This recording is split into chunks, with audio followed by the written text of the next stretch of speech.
In 1692, a terrifying hysteria swept through the Puritan community of Salem, Massachusetts. In a span of months, over 200 people were accused of witchcraft.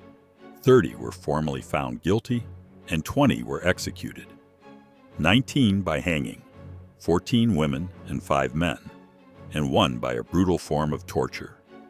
It was the deadliest witch hunt in colonial North America, a tragic episode now synonymous with mass hysteria and injustice. The Salem Witch Trials have become a cautionary tale of fear and extremism run rampant, often invoked as a metaphor for the dangers of isolation, religious zealotry, false accusations, and lapses in due process. But beyond the well-known figures and events lies a complex story that many do not fully know. One of war and social tensions, of mysterious illnesses and sinister accusations, of courageous resistance and heartbreaking regret.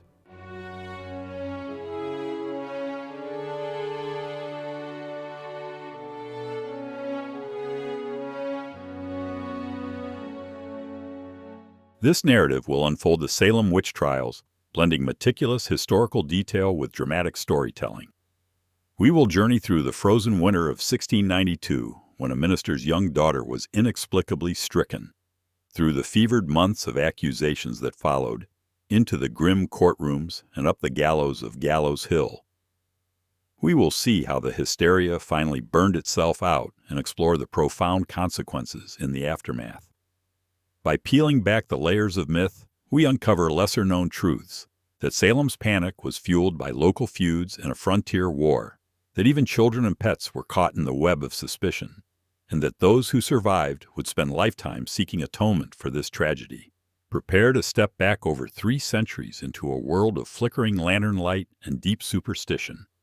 A world where the devil was believed to be lurking in every shadow and where a simple cry of witchcraft could seal a person's fate. This is the true story of the Salem Witch Trials, how it began, what happened, and what came after, told in vivid detail and grounded in historical sources every step of the way. The stage for the witch trials was set long before 1692.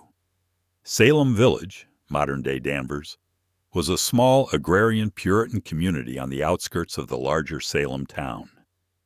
In the late 17th century, life in Massachusetts Bay Colony was permeated by fear of the devil and witches, a belief inherited from Europe's centuries-long witch craze that had executed tens of thousands of supposed witches. The Bible itself declared, "Thou shalt not suffer a witch to live," and the pious colonists of New England took this seriously. Witches were thought to be agents of Satan, capable of inflicting harm on others in return for diabolical power. Puritan religion taught that the devil's presence was a constant threat, especially in unsettled frontier lands like New England. For decades, scattered witchcraft cases had occurred in the colonies, though never on the scale that Salem would see. Several local tensions made Salem Village a powder keg of anxieties by the 1690s. First, war on the frontier had recently brought terror to New England's doorstep. In 1689, King William's War, the North American theater of a war between England and France, ignited, and violent clashes with French-allied Native American tribes erupted in New England. Refugees from war-torn areas of Maine and other frontier regions poured into Essex County and specifically into Salem Village. Among these refugees were young people who had witnessed horrifying raids. For example, a girl named Mercy Lewis, who would later become one of the accusers, had survived brutal attacks in Maine that killed her family. These refugees put a strain on local resources and also carried traumatic memories that likely heightened fears of the supernatural. At the same time, Salem Village was divided by an internal feud between 2 prominent clans, the Putnams and the Porters and their supporters. The Putnam family and their allies, largely farmers, resented the growing prosperity and autonomy of Salem town's merchant class, with whom the Porter family aligned. This rivalry led to heated disputes over property, parish politics, and the choice of minister, splitting the community into factions. Neighbors who took opposite sides in this feud viewed each other with suspicion and hostility. Local quarrels, such as disagreements over land boundaries and livestock, festered beneath a veneer of piety. One example: In years prior, respected matriarch Rebecca Nurse had feuded with a neighbor over wandering pigs. When that neighbor's husband died after a fit, some wondered if Rebecca had cursed him. Such grudges and gossip prime people to believe the worst of each other. Another source of tension was Salem Village's minister, Reverend Samuel Parris. Appointed in 1689, Parris was Salem Village's first ordained minister, but he was deeply unpopular with a large segment of the community. By all accounts, Parris was stern, quarrelsome, and greedier than a man of God ought to be. He insisted the village grant him outright ownership of the parsonage and surrounding land, a demand that rankled many. He preached that the village's troubles, the infighting, the recent loss of the colonial charter, the threat of Indian attack were due to the devil's influence and the community's spiritual shortcomings. To Parris and his loyal followers, chiefly the Putnam family, Satan's hand was everywhere in Salem. To others, Parris's rigid ways and divisive sermons were the real problem. By 1692, Salem had become a community under immense stress. External war, internal disputes, a faltering local economy, and a minister constantly warning that the devil was near. It would only take a spark to ignite this tinder. And that spark came in the form of strange behavior afflicting a group of young girls in the village. A mystery that defied any explanation the Puritans could accept, except witchcraft. January 1692. The Massachusetts winter settled on Salem Village with biting cold and deep snow. Inside the small timber parsonage, 9-year-old Elizabeth Betty Parris, Reverend Parris's daughter, had fallen inexplicably ill. She contorted and writhed in pain, her body convulsing into impossible positions. She babbled nonsense, screamed that she was being pinched or bitten by invisible forces, and hurled objects across the room. Soon her 11-year-old cousin Abigail Williams, who lived with the Parris family, began to exhibit the same alarming behavior. The girl's fits were beyond the help of prayer or home remedies. After weeks of escalating symptoms, Reverend Parris called in the village physician, Dr. William Griggs. Unable to find any natural cause, the doctor offered a chilling diagnosis. The girls were under an evil hand, victims of bewitchment. In the deeply religious worldview of the time, such a diagnosis was not only plausible, but almost a relief. It gave the community someone to blame. If witches were tormenting the girls, they must be found and driven out. But who could they be? Neighbors began to pray and fast, hoping God would reveal the witch. In the Parris household, an enslaved woman named Tituba likely watched with growing dread. Tituba had been brought from Barbados by Parris and was of indigenous South American, Arawak heritage. In the evenings, to entertain the bored girls, Tituba had allegedly told them stories of magic and folk legends from her culture, tales of demons and omens that both fascinated and frightened her young charges. If witchcraft was afoot, Tituba's differences, her skin color, her folk knowledge, her outsider status, could make her an easy target of suspicion. As the girls' torments continued into February, fear and superstition deepened. One neighbor, Mary Sibley, decided to resort to a folk remedy to identify the witch. Sibley instructed Tituba's husband, John Indian, to bake a witch cake, a counter-magic charm strongly frowned upon in Puritanism. The cake was made of rye meal mixed with the urine of the afflicted girls, then baked and fed to a dog. According to Old English superstition, since dogs were thought to be used by witches as familiars, feeding a sufferer's urine to a dog might inflict pain back upon the witch tormenting the girls or reveal their identity. This bizarre ritual took place quietly, likely in the Parris kitchen. However, when Reverend Parris learned of it, he was furious. In a sermon, Parris admonished his congregation against going to the devil for help against the devil, declaring that the moment this diabolical remedy was used, it never break forth to any considerable light until diabolical means were used. In Parris's view, the use of a witch cake had only invited more satanic activity. Indeed, soon after the cake was made, 2 other girls in the village began showing symptoms of affliction. 12-year-old Ann Putnam Jr., the daughter of Thomas Putnam, Parris's chief supporter, and 17-year-old Elizabeth Hubbard. Now there were 4 afflicted girls, screaming and convulsing and alleging that spectral figures tortured them. Figures only they could see. Under growing pressure from both Reverend Parris and local magistrates, the girls were pressed in late February to name who was hurting them. On February 29, 1692, they finally cried out the identities of 3 women. According to the girls, the witches attacking them were Tituba, Sarah Good, and Sarah Osborne. It is no coincidence that these 3 were all seen as outsiders or troublemakers in Salem. Sarah Good was a destitute beggar woman who often wandered door to door with her unkempt small daughter in tow. Known for her muttered curses when refused charity, Good had a reputation for ill temper and was deemed to have failed the Puritan ideals of womanhood and motherhood. Sarah Osborne was an elderly, sickly woman who hadn't attended church in over a year. Villagers whispered about Osborne because she had scandalously remarried her indentured servant and fought with her late husband's family over control of his estate. And Tituba, as an enslaved woman of different ethnicity and religion, already lived on society's margins. To the fearful Salem villagers, each of these women fit the profile of a usual suspect for witchcraft, people who were different, disliked, or tarnished by sin. Armed with the girls' accusations, authorities swiftly obtained arrest warrants. On March 1, 1692, Tituba, Sarah Good, and Sarah Osborne were publicly brought before local magistrates John Hathorne and Jonathan Corwin to be examined on suspicion of witchcraft. A crowd packed into the Salem Village meeting house to witness the examinations. It was an extraordinary spectacle. The accused women, frightened and in chains, stood before stern male judges as their young accusers pointed fingers at them, sobbing and shouting that the women's specters were stabbing and tormenting them right there in the room.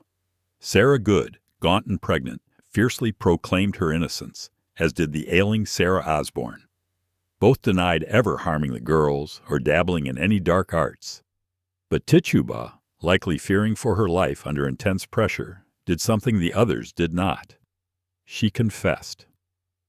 In a dramatic turn, Tituba told the magistrates that she was a witch serving the devil, and she proceeded to spin out a lurid, elaborate tale, seemingly calculated to satisfy her interrogators. "The devil came to me and bid me serve him," Tituba reportedly said. She described how Satan had revealed himself to her sometimes as a tall man with white hair who wore a dark coat, and how he appeared with bizarre animal companions. She spoke of black dogs, red cats, and yellow birds that did his bidding. Tituba claimed that she had signed the devil's book in blood, and in that book she had seen the names of other witches. Good and Osborne's names, along with several others she could not read. According to Tituba's confession, a diabolical conspiracy was afoot to destroy the Puritan community. There were, she insisted, many witches lurking about Salem. This shocking confession electrified the community. Here was apparent proof, from a witch's own lips, that Salem was under satanic siege. Tituba's vivid testimony of demon-like creatures and a devil's pact gave shape to everyone's worst nightmares. It also accomplished something crucial. By confessing and implicating others, Tituba saved her own life, at least for the time being. In a pattern that would recur, an accused witch who confessed guilt was not executed immediately. Instead, confessors were often spared in order to be used as witnesses against others. Those who maintained their innocence, however, would find themselves in far greater peril of conviction and death. Tituba's confession thus poured gasoline on the witch hunt. Within days, the small Salem inquiry exploded into a full-fledged witchcraft panic. After the initial examinations, the 3 accused women were carted off to jail to await formal trials. One might have expected the afflicted girls' strange symptoms to abate with the supposed witches behind bars. And indeed, for a brief moment, Betty Parris and Abigail Williams appeared to recover. But the reprieve was temporary. Ann Putnam Jr., the 12-year-old who had recently joined the ranks of the afflicted, continued to suffer fits. Soon, Ann Jr. claimed she was being attacked by the specters of other villagers. Within days of Tituba's confession, Ann accused more women of witchcraft, including Martha Corey, Dorothy Good, and Rebecca Nurse. The inclusion of these names sent a new chill through Salem. Martha Corey was a loyal churchgoer in her late 60s, not an obvious target like the disreputable Sarah Good. In fact, Martha had publicly expressed skepticism about the girls' claims of being afflicted, sensibly suspecting they might be pretending. Now, for her disbelief, Martha Corey herself was accused of being a witch, a grave development that signaled the witch hunt was reaching into respected church membership. If she could be a witch, the townspeople realized with horror, then no one was safe from accusation. Even more shocking was the accusation of Rebecca Nurse, a 71-year-old grandmother. Rebecca Nurse was revered for her piety and charity. Upon hearing she was accused, one neighbor exclaimed, "It was as unlikely as that the sun would not shine." Yet Ann Putnam Jr. and the other girls insisted that Rebecca's specter was tormenting them. When an officer came with a warrant to arrest Rebecca Nurse on March 24th, many in the village cried openly in sympathy and protest. 39 prominent community members even signed a petition attesting to Rebecca's blameless character. But not even her sterling reputation could save her from the tide of suspicion. The magistrates proceeded to have Rebecca Nurse and Martha Corey arrested and examined in late March. Like the others, both women strenuously denied any witchcraft. Yet the girls put on dramatic performances during the interrogations, falling into fits and crying that Rebecca and Martha were sending out their specters at that very moment. The mere spectacle of the afflicted writhing at the accused's glance was considered damning. Despite their innocence, Rebecca Nurse and Martha Corey were sent to jail in chains to face trial. That same week, authorities even questioned a child. Dorothy Dorcas Good, the 4-year-old daughter of Sarah Good, was brought in for examination. Under leading questions, little Dorothy's confused, timid answers were tragically misinterpreted as a confession implicating her mother. Dorothy was barely old enough to speak coherently, yet she was thrown into jail, where she would remain for months, a traumatizing ordeal that reportedly left permanent damage on her young mind. By the end of March, the witch hunt had snared not just outcasts, but upstanding citizens, and not just adults, but even children. The message was clear. Anyone could be a witch, and everyone was under scrutiny. April of 1692 saw the wildfire of accusations spread beyond Salem Village into neighboring towns. The afflicted circle of girls, which grew to include additional teens like Mercy Lewis, Mary Walcott, and others, continued to name new witches almost daily. On April 11th, the spotlight turned on Elizabeth Proctor, a farmer's wife who had been skeptical of the trials. Elizabeth Proctor was examined, and when her husband John Proctor spoke out in her defense, outraged at the credulity of the court, the girls suddenly cried that his specter was attacking them too. John Proctor, a vocal critic of the proceedings, was promptly arrested along with his wife. The witch hunt was now not only punishing alleged witches, but also anyone who dared doubt the veracity of the accusers. Within a week, the dragnet widened. Deliverance Hobbs and her stepdaughter Abigail Hobbs, Bridget Bishop, Giles Corey, husband of Martha, and Mary Warren were arrested around April 18th. Mary Warren is an especially curious case. She was the proctor's servant and had initially been one of the afflicted girls herself. But when the proctors pressured Mary, pointing out the harm she was doing with her fits, Mary Warren briefly recanted her claims of affliction and declared she was cured. For a short time, Mary even posted a note on the Salem Meeting House door thanking God for her recovery and implying the other girls could be deluded. This defiance did not last. Under threat of being accused as a witch herself, Mary Warren reversed course and rejoined the accuser's side. She confessed to witchcraft, likely falsely, out of fear, and began accusing others alongside the original girls. By confessing, Mary Warren avoided immediate trial and execution, but it was a Faustian bargain. She had to reaffirm the reality of the devil's plot and help send others to their doom. Meanwhile, Abigail Hobbs, a 15-year-old from Topsfield known for her wild, disobedient streak, also confessed to being a witch, declaring she had signed the Devil's Book. With each confession and accusation, the list of suspects grew. Throughout April and into May, dozens of people from Salem town, Ipswich, Andover, and beyond were swept up. By late April, even Reverend George Burroughs, a former Salem Village minister who had moved to Maine, was accused by the Putnams and others of being the ringleader of the witches. Burroughs had quarreled with the Putnams during his tenure years before, leaving bitterness behind. Now that old feud bore poisonous fruit. On May 4th, George Burroughs was tracked down in Maine, arrested, and hauled back to Salem in chains like a prize captive. A minister could be charged as an archwitch truly. No one was beyond suspicion. By May 1692, Massachusetts jails were overflowing with the accused. Fathers and daughters, ministers and merchants, people of all backgrounds were shackled on charges of witchcraft. All told, around 200 individuals would be accused in the course of the crisis. Some tried to flee or hide. A few succeeded in evading arrest for a time, but most were caught. One elderly suspect in Maine was so terrified at being named that he committed suicide rather than be taken, an ominous sign of how dark the situation had become.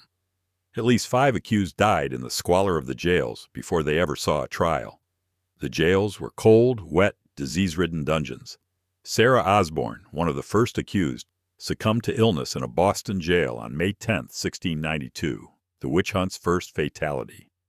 Others, like Roger Toothaker, Lydia Dustin, Ann Foster, and even an infant child of Sarah Good, would also perish in custody over the coming months. Even animals were not safe from the hysteria. In an eerie footnote, the villagers' superstition extended to creatures thought to be witches' familiars. In October 1692, colonists in Andover and Salem Village executed 2 dogs that had been accused of witchcraft. One dog was shot after a girl claimed it bewitched her, and another was killed for acting strangely and supposedly carrying the devil's touch. The fact that even dogs were slaughtered as agents of Satan shows how unhinged the fear had become.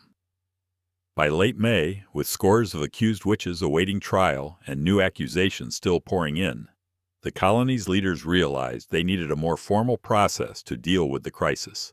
The stage was set for the convening of a special court that would seek to purge Massachusetts of the devil's minions once and for all.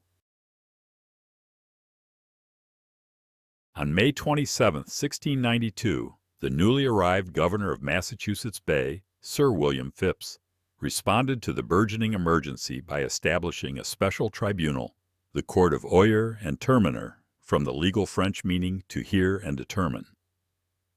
This court was given jurisdiction specifically to handle the witchcraft cases in the counties of Suffolk, Essex, and Middlesex, which included Salem. Governor Phips had only just come into office. He had arrived from England earlier that month with a new provincial charter to govern Massachusetts. The colony had been in a state of legal limbo for several years after the old charter was revoked, and perhaps Phips hoped that an official court could bring order to the chaos. He appointed as chief judge his deputy governor, William Stoughton, a staunch and unsympathetic Puritan who fervently believed in the reality of witchcraft. Judges John Hathorne, Jonathan Corwin, Samuel Sewell, and others who had been involved in the preliminary examinations were also seated on the panel. From the outset, the Court of Oyer and Terminer followed unusual procedures that heavily favored the accusers. The most controversial was its reliance on spectral evidence, claims by the afflicted that they saw the specter or ghostly shape of the defendant afflicting them. By English precedent, spectral evidence was dubious. How could one be sure the devil wasn't impersonating an innocent person? In fact, the influential Boston minister Cotton Mather, son of Increase Mather, had written a letter to Judge John Richards on May 31st, warning the court not to rely solely on spectral evidence for convictions.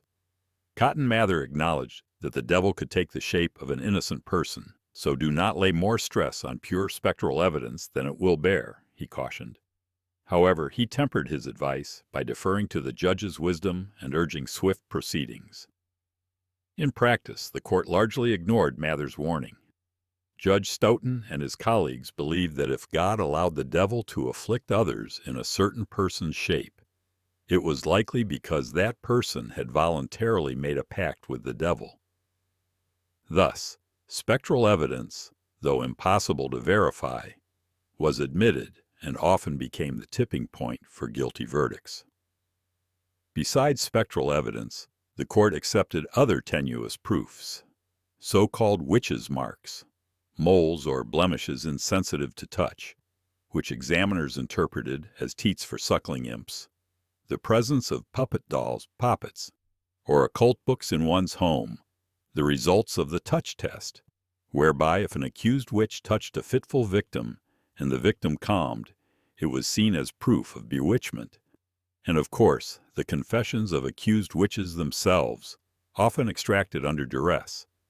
Normal legal safeguards were absent. The accused had no lawyers and were presumed guilty unless they convincingly proved otherwise. Amid an atmosphere of panic and moral righteousness, the trials commenced. The court's first session convened in early June 1692 in Salem town. The inaugural case was that of Bridget Bishop. Bishop, a woman in her 50s, had been accused of witchcraft years before, though not convicted, and was known in Salem for her flamboyant habits. She often gossiped, quarreled, and wore a red bodice, which Puritans deemed immodest. In her trial on June 2nd, Bridget Bishop firmly declared, "I am as innocent as the child unborn," when asked how she pleaded. But the evidence against her included testimonies that she had bewitched local men and children, and that poppets were found hidden in her house. The afflicted girls put on a theatrical display in the courtroom, contorting and crying out whenever Bridget looked at them, convincing the jurors that her evil eye was torturing them in real time. Unsurprisingly, the court found her guilty. On June 10th, Bridget Bishop was hanged at Salem's execution site, known later as Gallows Hill, the first official execution of the Salem Witch Trials. As she stood on the ladder about to be pushed off, Reverend Nicholas Noyes exhorted her to confess and save her soul. Bridget Bishop only repeated her innocence. With her death, the nightmare entered a new lethal phase. After Bridget Bishop's execution, even one member of the court could not stomach what was happening. Judge Nathaniel Saltonstall resigned from his position on the tribunal, reportedly out of disgust with the reliance on dubious evidence and the railroading of defendants. But the other judges continued, undeterred. Over the summer of 1692, the court of Oyer and Terminer hit its dreadful stride. They met periodically to try batches of the accused. The conviction rate was high, bolstered by the acceptance of spectral evidence and the accuser's dramatic testimony. In July, 5 people were tried and executed on a single day, July 19th. Rebecca Nurse, Susanna Martin, Elizabeth Howe, Sarah Good, and Sarah Wilds were all hanged together. This was a grim spectacle. 5 women lined up at the gallows. Sarah Good, who had given birth to a baby in prison that subsequently died, was gaunt from months of captivity. When she was prompted by Reverend Noyes to confess at the gallows, Sarah Good famously refused. With a defiant stare, she shouted, "You are a liar! I am no more a witch than you are a wizard, and if you take my life, God will give you blood to drink." Her curse would become legendary in Salem lore. Reverend Noyes indeed died of a hemorrhage years later, supposedly choking on his own blood. Even more startling events accompanied the next round of executions in August 1692. On August 19th, the court sent 5 more to hang: John Proctor, George Burroughs, George Jacobs Sr., Martha Carrier, and John Willard. Among these, Reverend George Burroughs stood out, a former minister executed for witchcraft, something almost unthinkable. As George Burroughs was about to be hanged, he astonished the crowd by reciting the Lord's Prayer perfectly from the gallows. According to common belief, no witch ought to be able to say the Holy Prayer without error. Burroughs's flawless prayer caused murmurs in the gathered spectators. Some were convinced this proved his innocence. Sensing the crowd's wavering, Cotton Mather, who was observing on horseback, addressed them. He reminded them that the devil can transform himself into an angel of light, implying that even this impressive show could be Satan's deception. Mather's intervention quelled the dissent, and the executions proceeded. George Burroughs and the others were hanged and buried in shallow graves. John Proctor, before his execution, had written letters to Boston clergymen pleading for a change of venue, or for the trials to be stopped, to no avail. He and his wife had both been convicted. Elizabeth Proctor, however, was spared immediate execution only because she was pregnant. Her sentence was delayed and ultimately never carried out, as the trials ended before she gave birth. The death of John Proctor, a respected farmer who had spoken out against the trials' methods, sent a chilling message. Even community leaders who protested the trials could be silenced at the noose. By September, the court had condemned yet more. On September 19, 1692, came one of the most ghastly episodes of all, the execution of Giles Corey by pressing. Giles Corey, the 71-year-old husband of Martha, had been arrested back in April. Known as a stubborn and strong-willed old man, Giles realized that if he went to trial and was convicted, the court would confiscate his estate, as was customary for felons, and his children would lose their inheritance. To thwart this outcome, Giles Corey made the unusual and dangerous decision to stand mute. He refused to enter any plea to the charge of witchcraft. According to English law, a defendant who neither pled guilty nor not guilty could not be tried. However, to prevent defendants from evading trial by silence, a brutal coercive punishment was allowed. Peine forte et dure, pressing under heavy weights to force a plea. The elderly Giles was stripped naked and a board laid on his body. Over 2 days, Sheriff George Corwin and his men piled heavy stones on him, periodically demanding that he plead. Giles Corey, in agony, still refused. He knew that dying without a conviction would ensure his property passed to his heirs. According to witnesses, as the weight increased, Giles's tongue bulged from his mouth, and the sheriff pushed it back in with his cane. In his final torture on September 19th, Giles Corey's legendary last words were a defiant demand: more weight. With one last crushing stone, Giles expired, never having entered a plea, and thus never technically convicted. His plan worked. His estate went to his sons, but at a terrible cost. Corey's horrific public death by pressing was the only such execution in American history. It sent shockwaves through the community. Even some who had supported the trials now recoiled at the sight of this gruesome martyrdom. Rumors later swirled that with his dying breath, Giles Corey cursed Salem, crying, "Damn you, I curse you and Salem," on the field where he died. Folklore held that, ever after, the office of Sheriff of Salem was blighted. Indeed, Sheriff Corwin died of a heart attack in 1696, and for decades every subsequent Salem sheriff either died or was forced to resign due to blood-related ailments, until finally in the 1990s the sheriff's office was moved out of Salem. Whether or not one believes in Giles's curse, his death undeniably marked a turning point. As one contemporary later noted, the pressing of Giles Corey so stirred up the bowels of compassion in the people that support for the trials began to crack. 3 days after Giles's ordeal, on September 22, 1692, the court of Oyer and Terminer held what would be its final executions. 8 people were hanged that day.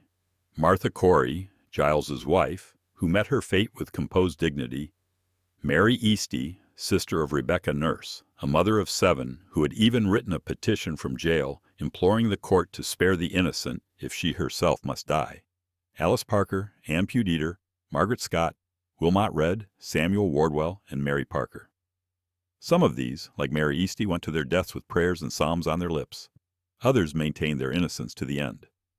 With those 8 hangings, the body count of the Salem trials reached 19 executions, 14 women and 5 men.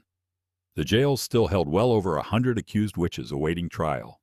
But they would never face the noose, because at last, reason and justice began to reassert themselves in Massachusetts.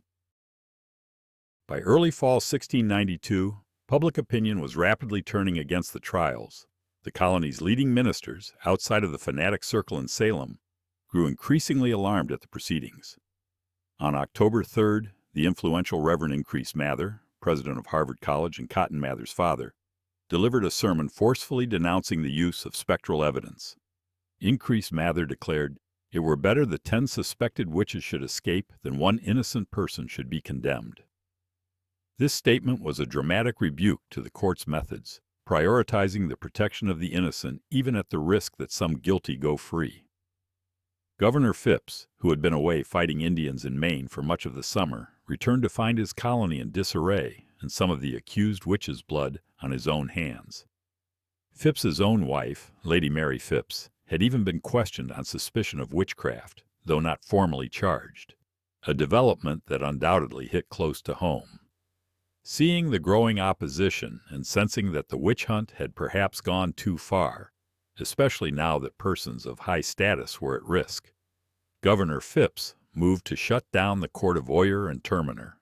On October 29, 1692, Phips dissolved the court, putting a halt to any further indictments and trials under its authority.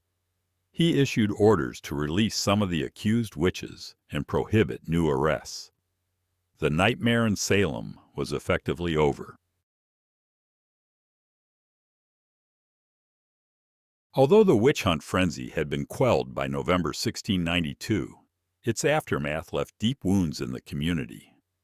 Dozens of accused individuals were still languishing in jail, their cases unresolved. In January 1693, the Superior Court of Judicature, a new court Phips set up to replace the disbanded one, convened to handle the remaining witchcraft cases. Importantly, this new court, under Governor Phips' direction, disallowed spectral evidence going forward. Without the visions of the girls to serve as proof of guilt, convictions became far less likely. Indeed, at the first session in January 1693, the Superior Court acquitted 49 of 52 defendants in the backlog. The remaining 3 who were condemned, plus 5 who had been condemned previously but not yet executed, were spared by direct intervention of Governor Phips, who granted reprieves for all 8 scheduled for execution. By May 1693, Phips went further and pardoned every accused witch still imprisoned.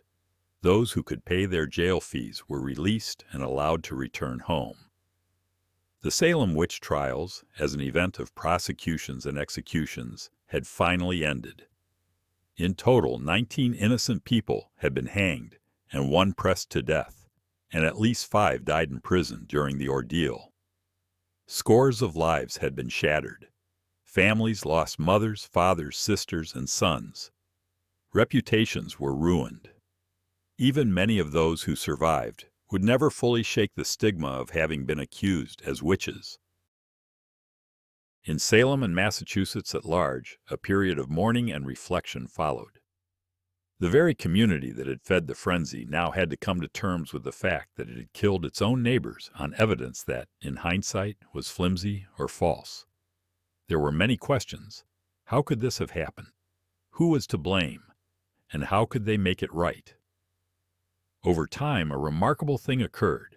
Several key figures publicly admitted they were wrong and begged forgiveness. In January 1697, the Massachusetts General Court legislature called for an official day of public fasting and prayer to implore the forgiveness of God for the errors made during the late witch trials. On that day, one of the trial judges, Samuel Sewall, stood in Old South Church in Boston as his minister read out Sewall's personal confession of guilt and remorse for his part in the tragedy.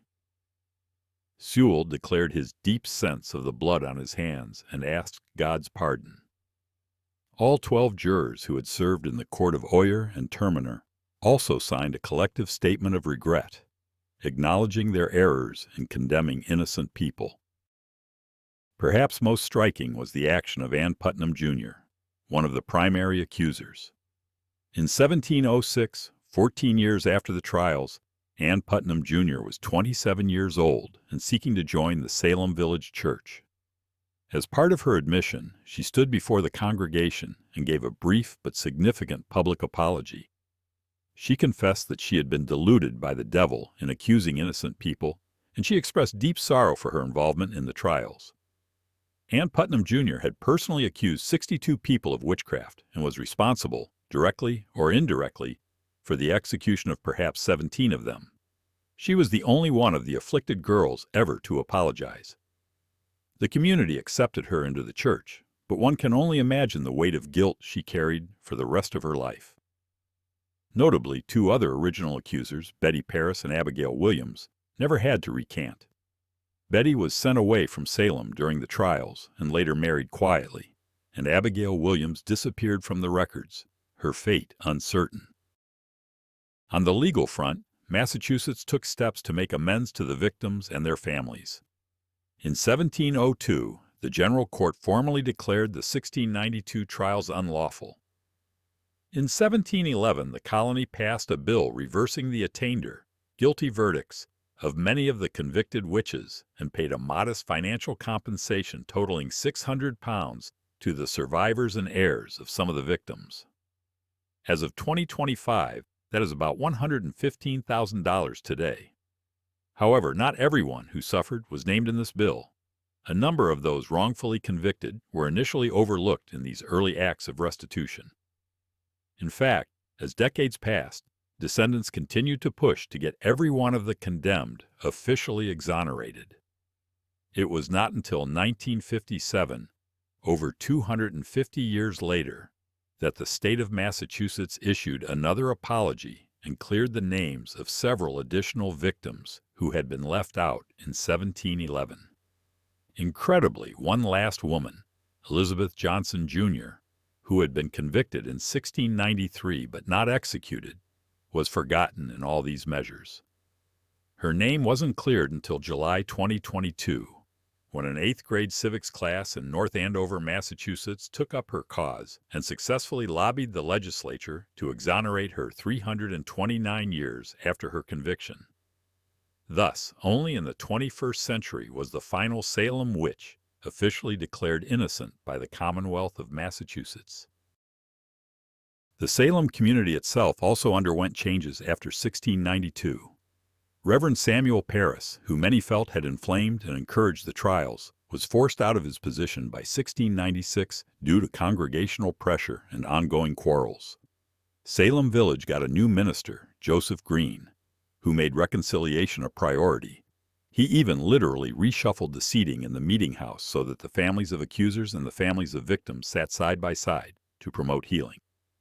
But the scars ran deep. Many families never fully recovered from the loss of their loved ones. Some, like the Nurse family, relatives of Rebecca Nurse, maintained bitterness toward those who had accused their kin. The social fabric of Salem had been rent, and only slowly, over generations, was it mended. The Salem Witch Trials left an indelible mark on American history and consciousness.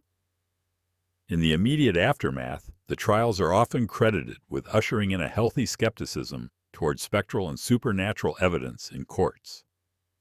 The phrase of Increase Mather, that it is better for 10 witches to go free than 1 innocent to die, resonates as an early articulation of the principle of reasonable doubt and protection of the innocent, a cornerstone of the American legal system that would develop much later. Indeed, never again in the American colonies or the United States would courts accept spectral evidence as proof of a crime. The Salem debacle became a sobering example cited in legal and religious debates. It illustrated the dangers of moral panic, false testimony, and unchecked authority. Salem, Massachusetts also entered the realm of American cultural mythology. The events have been reinterpreted countless times as allegory and warning. In 1953, playwright Arthur Miller debuted The Crucible, a dramatized retelling of the Salem trials written as a thinly veiled allegory for the witch hunt for communists during Senator Joseph McCarthy's anti-communist crusades. Miller's work revived public interest in Salem and cemented terms like witch hunt as metaphors for hysterical persecution of innocents. In the centuries since 1692, Salem's story has been probed by historians, theologians, psychologists, and scientists alike, each searching for root causes of the hysteria. Numerous theories have been proposed. In 1976, a scientist named Linda Caporael famously suggested that perhaps the girl's symptoms were caused by ergot poisoning, hallucinations and convulsions induced by a fungus, Claviceps purpurea, that can contaminate rye grain, from which the hallucinogenic drug LSD is derived. Ergotism can cause muscle spasms, delirium, and visions, intriguingly similar to some of the Salem symptoms. This theory, while popular in the media, is considered fringe by most historians today. Other medical explanations have been floated, from encephalitis to mental illness, but there is no consensus that a physical affliction triggered the crisis. More convincing to scholars are sociological and psychological explanations, a volatile mix of church politics, personal vendettas, family feuds, misogyny, adolescent attention-seeking, and genuine fear, all occurring in a vacuum of strong government authority. Salem Village in 1692 had been, as one historian put it, a community under a strain, looking for relief and finding an answer in the invisible world. The trials have thus been described as a perfect storm of societal factors that made the community susceptible to collective delusion and scapegoating. Ironically, the mythology that surrounds Salem has also led to some misconceptions that persist in popular imagination. It's often thought, for instance, that accused witches were burned at the stake. In Salem, this is not true. All of the executions in 1692 were by hanging, not burning. Burning was used in Europe, but English law did not permit it for witches. Another legend claims that witches' bodies were left unburied or thrown in a crevice on Gallows Hill. While it's true they were denied proper church burials at first, families of victims like Rebecca Nurse did secretly retrieve bodies to give them quiet burial on family property. A poignant outcome of Salem is that the very term witch hunt entered the lexicon to describe any frenzied, unjust persecution. This terminology reminds us that what happened in 1692 is not a unique artifact of the distant past. Similar patterns of fear and accusation have occurred in different forms throughout history and even in modern times. Today, the memory of Salem's victims is honored in the places where the tragedy unfolded. In Salem and Danvers, the former Salem Village, memorials stand engraved with the names of those who were executed in 1692. In 1992, Nobel laureate Elie Wiesel dedicated a Salem Witch Trials memorial in Salem on the 300th anniversary of the events. Salem, once anxious to forget its dark past, has now fully embraced its identity. Millions of tourists visit each year to learn about the trials or indulge in the city's haunted lore. Museums like the Salem Witch Museum and the Peabody Essex Museum house original court documents and interactive exhibits, keeping the historical truth accessible. Scholars continue to publish studies, often uncovering new subtleties in the court records or the lives of the participants. The story of Salem still captivates and horrifies. It forces us to ask how otherwise ordinary people could turn on their neighbors with such deadly conviction. In closing, the Salem Witch Trials began with the mysterious afflictions of a few girls and spiraled into a catastrophe fueled by fear, fanaticism, and vengeance. They ended only when reason and compassion finally overcame panic, but not before 24 lives were lost. The consequences did not stop in 1692. They rippled through the community for generations and left lessons that echo even now. Salem's history is a stark reminder of the fragility of justice in the face of mass hysteria. It shows how dangerous it can be when authorities abandon skepticism and due process, and how easily the machinery of society can be turned to oppress the innocent when fueled by fear. Yet it is also a story of eventual redemption, of a society painfully confronting its mistakes, seeking forgiveness, and ensuring that such errors, hopefully, never occur again. As we recount this tale over an hour of narrative, backed by the testimony of those who lived it, we remember not only the sensational details that shock us, but the human cost at its heart. The names of the innocent, Bridget, Rebecca, Sarah, John, George, Martha, Giles, and many more, deserve to be remembered, their stories learned, and their fates mourned. In remembering Salem, we shine a light on the darkest corners of our history in order to guard against the darkness in our future. The tragedy of 1692 remains, in the words of historian George Lincoln Burr, the rock on which the theocracy shattered, a turning point that ultimately helped end an era of witch persecutions. From the ashes of Salem, Massachusetts, the ideals of reason, justice, and tolerance emerged all the stronger.